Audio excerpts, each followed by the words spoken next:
guys. Well, it's supposed to be camp, but it's not camp.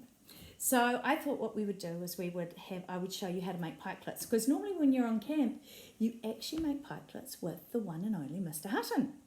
And because Mr. Hutton isn't able to do it, I thought I'd do it, okay? And what would lockdown be without some baking? So what you're going to need is a cup of flour, a quarter of a cup of sugar, 3/4 of a cup of milk, 1 teaspoon of baking powder, and an egg. And I know some of my children in my class have seen my very clever chickens that lay very clever eggs. Aren't they pretty? I think they're lovely. And you only need 1 of these. And you need some milk, and which I've got here. Now, if you are gluten-free or dairy-free, you can actually use gluten-free flour and coconut milk or something like that, which is what I've got here as well. So, first things first, I've got my bowl and I've got my sieve. So what I'm going to do is I'm going to put my cup of flour in there, and then I'm going to put a teaspoon of baking powder. Now, this is really cool, baking powder. It's like a science experiment, because the baking powder actually lets the whole thing rise, which is pretty cool. So what we're going to do is we're going to shake that like that. Look at that, isn't that cool? So it's quite satisfying, I think, when we do something like that. Right, done, dusted, no need to worry. Right, the next thing we do is we get another bowl and we take one of my clever chicken's eggs and we crack it on the side and we pop it into our bowl just like that. Right, and then we add our sugar.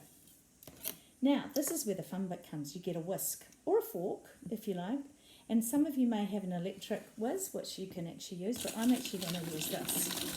And what I'm going to do is just, if you can see what I'm doing, I'm just, look at that lovely yellow yolk. I'm just mixing this up so it gets nice and thick. Yeah, mix it in, mix. Right, that's done. Now, what I'm going to get here is actually a spatula. Now, this is a spatula. Now, these are really cool, these spatulas, because they actually help us get everything you can see out of our bowl like so, which is great. And then that's all done. Right, so I've got it all in here, and then I'm just going to mix all this together. So hopefully you can see that I'm just mixing it all in together. And we're going to make a nice little dough like this. And then we're going to slowly add in the milk, not all at once. We're going to add a little bit at a time until we get it the way we want it. All right, so until we get our batter the way we want our batter to be, which is not too thick and not too thin. All right, so we're just going to add these in like that. Whoa. And we don't want them lumpy either. That wouldn't be too cool, would it? So we're just going to give this a really good mix up. And sometimes you can actually put chopped chips in here as well, which is a bit of a treat, really. So what you can see here, if you can, is that Mrs. P has been able to just get these together like so. And you can see how my spatula just wipes the side of the bowl like that and makes sure that we get it all nice and without any lumps. You don't want any lumps. That's not very cool to have any lumps. Right, now that we've done that, which is actually only taken under 4 minutes, which is quite cool. So what I'm going to do now is I'm going to take you over here and pop you up over here. Sorry about my hand. So I'm going to pop you up, and what we're going to do now is we are going to use the stove. Now, this is the part that you're going to have to use. You can see Bella in the background. She's still on her Zoom. So what we're going to need to use is a pan. And this is the part that you might need Mum and Dad to help you with. So I've got a gas stove. So I'm just going to light up my gas stove like that. And get my pan on. Okay, so here we are. You can see that my pan is on. Maybe if I set ourselves up like that. Right. Now then I'm going to get some olivani, or you might get some butter or something like that. And I'm going to drop a teaspoonful of it into my pan. Just like that. And then I am going to wait for that to melt. So it's always a little bit satisfying when you see butter melting in a pan, isn't it? There it is. There it goes, it's melting around in the pan. And we're going to just swirl it around a bit so that we get all the bottom of the pan covered. And one of the reasons we do that is because we don't want it to stick, because there's nothing worse than having it stick. Right? So you'd think after a couple of lockdowns, Mrs. P would have got herself organised when it comes to videoing herself. So you can see our butter is starting to melt nicely. Now we want our pan to be quite hot because then they cook a lot quicker. Now you're going to need one of these. One of these is very helpful because it helps us flip them. So you might be able to hear, if you listen very carefully, you might be able to hear that butter actually starting to sizzle. It's such a good sound.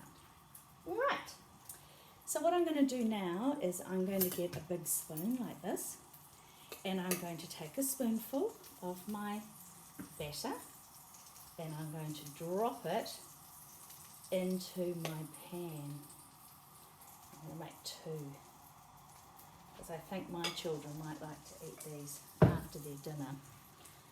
So, if we have a look here, oops, Mrs. P's not very good at this, is she? Trying to find where hopefully you can see there, that's all right, you can see that they're sizzling. Now we know when they're ready because you get these little bubbles that start to form on the top, and that's how we know that they're ready to flip. So we're going to take that back there, and I'm just waiting for them to bubble up so that then they're ready to flip. And this is probably the bit that takes a bit long, but it's not that bad. And you can see Harriet in the background because I think she can smell them getting ready. I bet you that's what you do too when your mum was cooking. So they're getting there. They are definitely getting there. And now I've got these little bubbles that are starting to come up on the top of my pikelets. And then I'm going to flip them over and I'm going to show you what they look like when they're flipped over. So if Mrs. Powell can get it sorted, look at that. My videoing is shocking. But you can see that they're nice and brown and they're actually starting to rise up, which is so much fun. Right, so what I'm going to get now is my plate. So I'm going to get my plate and it's all going to be ready because they start to puff up, and then we put them on our plate and they are absolutely delicious. So you might like to have them with ice cream, or you might like to have them with jam and cream, or you might like, I wonder what else you could have them, Nutella. You might have them with all sorts of things that you can think of at home. So my little Zoomers, in less than 9 minutes, well that wasn't very clever, was it? In less than 9 minutes, we have made our very own pikelets. And I am actually